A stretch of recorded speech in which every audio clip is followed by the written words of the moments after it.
Hello, my friend, and welcome to Wisdom Trek. I am Guthrie Chamberlain, your guide to wisdom and creating a living legacy.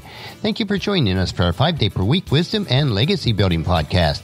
This is day 793 of our trek, and time for our Philosophy Friday series. Each Friday, we will ponder some of the basic truths and mysteries of life and how they can impact us in creating our living legacy. As we continue on this trek called life, sometimes we have questions about life.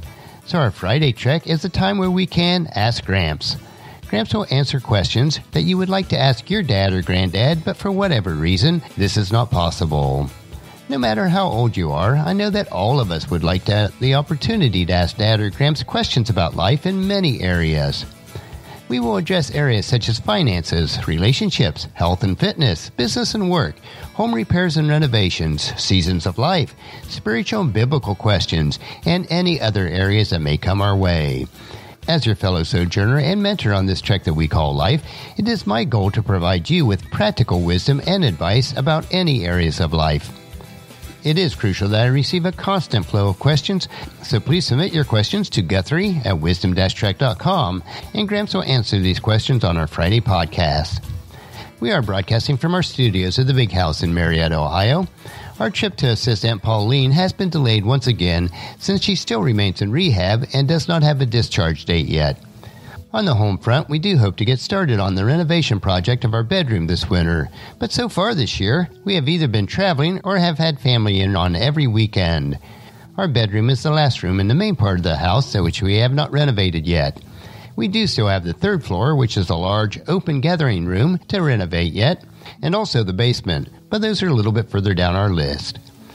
The interesting thing is, though, we are starting to come to the point where some of the rooms that we had renovated early on now need a little bit of additional TLC, but nothing close to the initial work which we completed. Living in the homestead that my great-grandparents built in 1903 is a blessing, but it also requires a lot of time and resources to maintain. The big house is well constructed, and overall it's in good shape. So the question for today is, hey Gramps, what is the best approach to renovating or remodeling our house, considering that we are on a limited budget? So today let's focus on renovation and remodeling on a limited budget. When considering major renovation or remodeling of your home, the first thing you need is a lot of patience, especially if you are on a limited budget. And here are some tangible suggestions that may make the process a bit more enjoyable.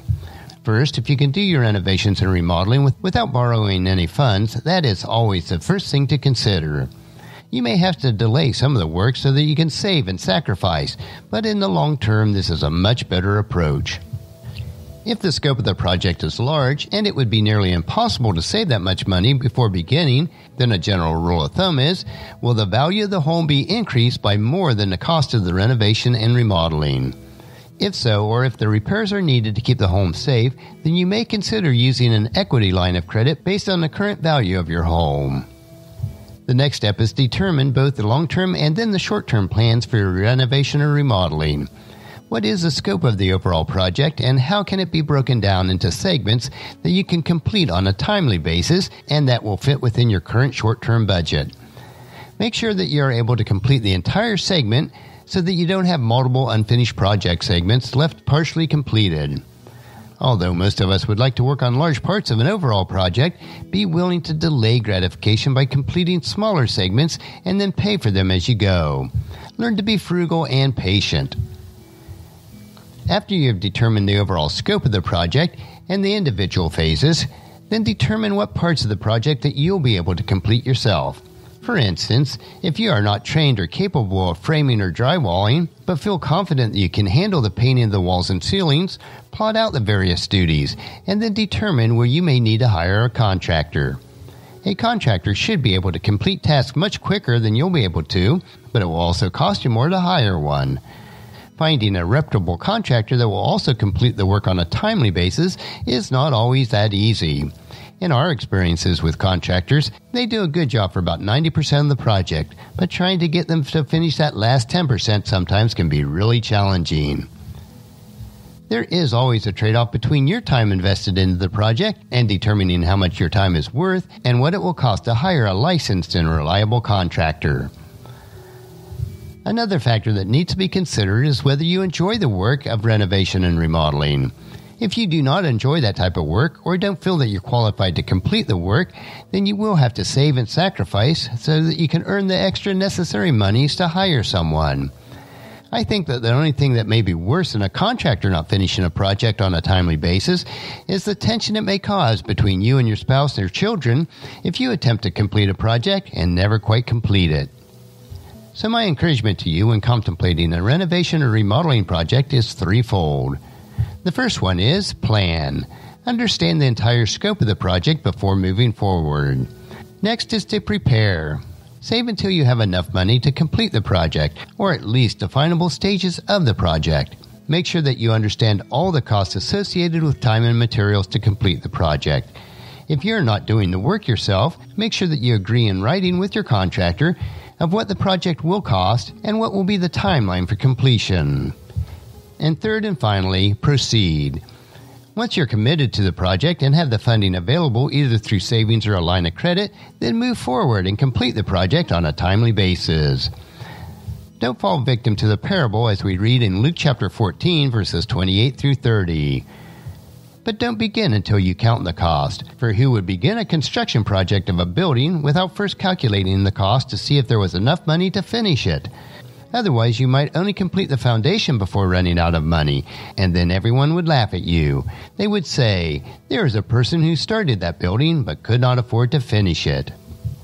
I trust that I have provided you with some tangible insights for the next renovation or remodeling project that you undertake. But these concepts can really be applied to any type of project that you're participating in. Next week, we will have a different question to Ask Gramps. Gramps will answer any questions that you may have about life and will provide you with practical wisdom about any area of life. So please submit your questions to Guthrie at wisdom-trek.com, and Gramps will answer them on our Friday podcast with wisdom and philosophy that Gramps has gained over the years of experience and study. I know that you'll find these insights interesting, practical, and profitable in living a rich and satisfying life. Our next trek will be Meditation Monday, where we will help you to reflect on the most important things of life.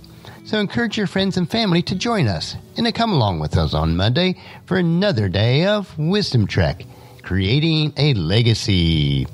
If you'd like to listen to any of the past 792 daily treks or read the associated journals, they are all available at wisdom-trek.com.